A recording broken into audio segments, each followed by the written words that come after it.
Sri Sharda Devi and her Divine Play, Chapter 21, page 353. Holy Mother liked the calmness and climate of the Bangalore ashrama. Referring to the people of Bangalore, the mother later remarked, "They have great devotion." Although the mother's visit was not publicized, people heard of her through word of mouth and many began coming. From the Diwan or minister of Mysore down to the poor and downtrodden.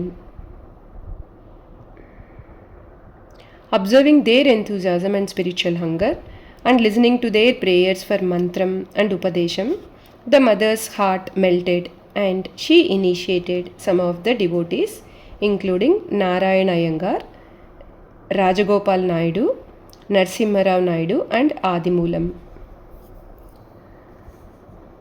Adimulam's story is very interesting. One day, the mother was in her room and saw a little boy looking through her window from outside. On inquiry, she learned that the boy was a Harijan, that is, a member of the untouchable community. She asked him to come inside the room. His cloth was torn and his hair uncombed. So the mother applied oil to his hair and combed it. According to her instruction, he was given a new cloth and the mother then initiated him with a mantra.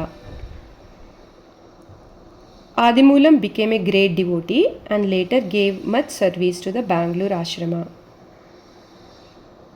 One day, Holy Mother was seated in the hall of the Bangalore ashrama to receive the devotees. A wealthy woman wearing a fancy sari and much jewellery entered the hall to pay her respects. She sat down close to Holy Mother. Soon after, a group of women came to the hall and mistook her for the mother. When they tried to bow down to the rich lady, she protested in their language but could not stop them. Embarrassed, the lady hurriedly made her way out of the hall, pushing her way through the crowd. The mother could not follow their conversation but understood what was going on. She smiled. On 25th January 1959, Swami Vishuddhananda described a similar incident. Golapma went to South India with Holy Mother. Golapma's appearance was like that of the goddess Dhumavati, grey hair with a bright complexion. The devotees were bowing down to Golapma while the mother was seated calmly nearby.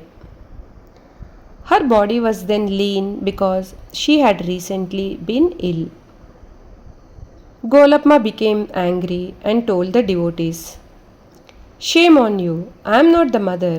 She is there. Look at her face. Does any human have that kind of face?"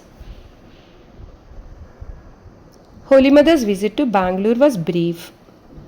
Ashumitra wrote that the mother spent 3 nights in the Bangalore ashrama and first saw electric lights in that city. The room where she stayed in is now used as the master's bedroom. According to Indian tradition, each deity has a room for rest adjacent to the shrine.